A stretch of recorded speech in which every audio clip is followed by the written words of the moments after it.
And she was asking me, so what do you think I can do to keep him?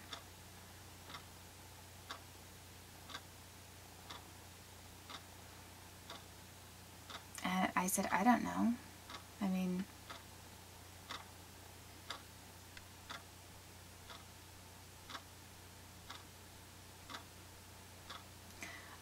I said, and she said something about keep up with him and keep him, and I said, I've been with younger men and seem to be kind of on the same page. I mean, as in with the ones that I've known. I mean, I said, I think you have to be compatible with the things that you want. I think you have to, also with like your physical needs. Some people, I mean, not to really get into that topic, but because it is a big deal with marriages and relationships and everything, I think there are some people that they want to be intimate one time a month, and that's good for them. Other people, they want something like once a week and scheduled. Other people, it's going to be a couple times a week, unscheduled, and quick. Different people have different needs, and some people, it's not just every day, it's at least 2 times a day. Every single day, at least 2 times a day is what is going to meet their needs. And if you have somebody that's not, whose needs are met twice a day, marrying somebody who's much more comfortable with like once a month, that is going to be a very hard relationship to work on. And so she was bringing up stuff like that, and then I said, I don't know, I was with somebody, and then I ended up getting pregnant, but I said it was kind of the same type of thing. I can't remember what I said, but I think she got some sort of idea in her mind that oh, she should just get somebody pregnant, that she was going to get this guy pregnant to stay with her. I think that the way, and I don't know exactly who she's connected to, but I had this weird feeling that her idea was that in order to keep this younger man, she should get pregnant with his child, and that the child would keep them together. But I remember that when I was very drunk then, around her and him, I mean, I wasn't intimate with them, anybody, but people were then making fun of me while I was dancing on the floor. I mean, she was glad that I was drunk, and I kind of thought, oh, she's like actually happy that I just made a fool out of myself. Or what she thinks is making a fool out of myself by being so drunk and probably being filmed by Michael Holt's brother. And I had this weird feeling that whatever footage was taken of my going out that night was going to be shared with somebody, and I didn't know who. So then when we left, we were following her car. I don't know why, but I was in the car with him, and he was following her car out, and then she left, and that was the last time I saw her. But I just had this feeling that she wanted to have like a one-up on me. And I didn't know what her personal interest was in me either. And like I said at first, she seemed to be very friendly, and I mean, she showed me her breast implants. She's just being kind of like a girl in the bathroom type of a thing. But then it was after I was drunk again that I noticed how she was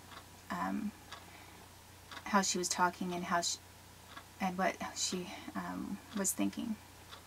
I mean, sometimes it's not a good idea to be drunk, but sometimes if you are so drunk and you can still read people, you can figure a lot of things out. I mean, if you're good at reading people and their expressions and what they're thinking about you, and they feel that you're too out of it to be too out of it to be perceptive, it can be very enlightening, as has been for me on more than one occasion. And after that, I kind of felt like he was supposed to be on my side, but I wasn't really sure about what kind of conflicts were coming into play.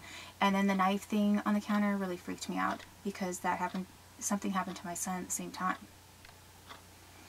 And I didn't know if, maybe somebody told him to do that, or what the deal was. but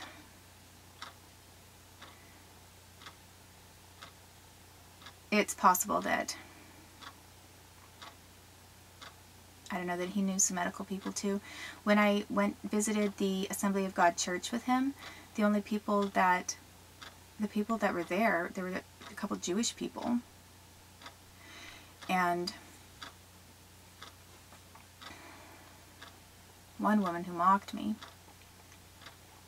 And then the other guy coming out of the door, I was like, he has me go to his church on it. I mean, no, actually that was a different time maybe. When I went with him to church, I met some military people. It was more career military. And so it was right after that, with the whole knife weird situation. I had my belongings still there, and I went to community action and found out that there's federal money for getting your own apartment, so I tried to do that. And when I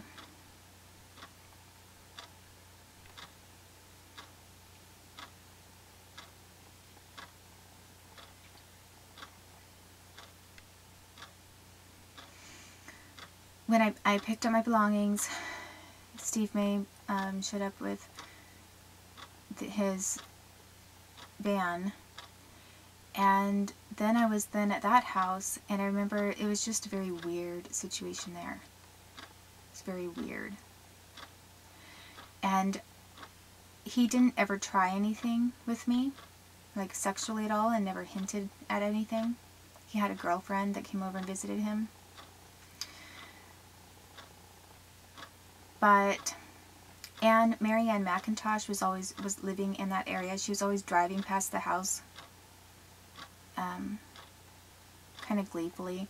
There was also a Canadian guy that I had met right about the time that Alvaro left, and he was connected to Hanford. He was connected to nuclear facilities. And he introduced himself to me, and then later, and I found out he's connected to Canada.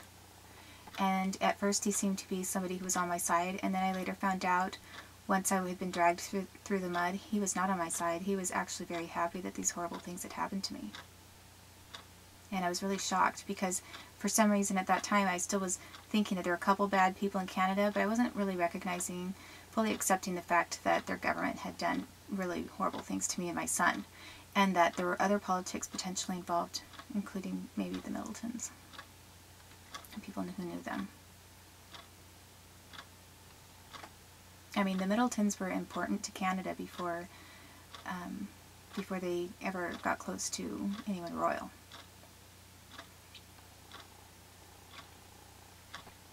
The Middleton grandfather was stationed in Toronto, Canada, and did all kinds of flight training, pilot training for people during World War II, and also did joint work with the Pentagon in the United States at that time. But he was based out of Canada. He was Canada's pride and joy. So after Kate was married, then Canada decided, well, come on over, it doesn't look too suspicious now. Now that you're married, we don't mind having you show up over here so we can show you your grandfather's flight manuals and the things that he used for training all of our pilots. I mean, they didn't want to invite her over to see all that stuff about her grandfather before she was married. But once they'd sealed the deal, it was no big deal. And so, and again, I have some relatives that are in Canada myself, but they're not military connected people. They're not,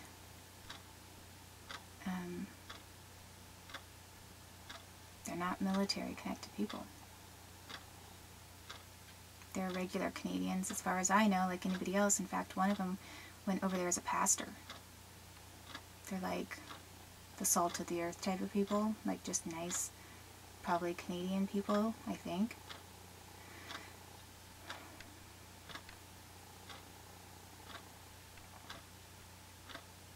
And I don't believe that they have a lot of political sway with Canada.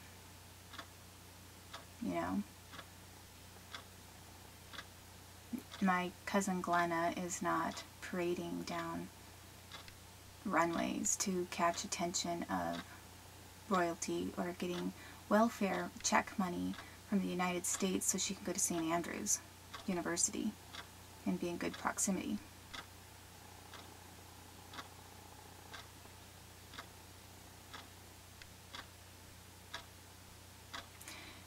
And so then, I have questions about some of this Canadian activity and desire to get so close to me. And basically, that man lived right in that same area where I was with Steve Mays, and so was Marianne McIntosh. They had a view of my house that I lived in, and there were windows all the way across the front, so they basically could see me if I was in the living room. Because it was this huge A-frame house, and then it was all windows in the front side. And then all of these houses on the hill were facing it. So I was kind of, if I washed the dishes at the sink, it was all open space and it faced out towards that area. They could see what I was getting out of the refrigerator, see me washing dishes, see the dining room table, the deck, part of the living room. And there were no curtains. So after I stayed there and had a lot of weird things happen, a couple items were stolen from me, and then one item was returned. For whatever reason, somebody stole one of my black shirts and then they returned it to me. Like, they stole a couple of articles of clothing. And then one of those shirts that I had it since 2004. Because I remember I wore it dancing at this one club when I met Mike Tanzer with Eric Ballinger. And I had it all that time. I mean, I don't just dispose of my things. I take good care of them usually. I mean, I throw things around a little bit, but they're still in good shape.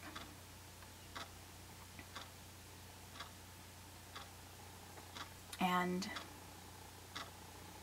it was something I picked out when I had money, and anyway, somebody stole it and then they returned it to me. I have no idea how they returned it. I remember one time I was waking up from something and I had some really fuzzy, hazy feeling about myself.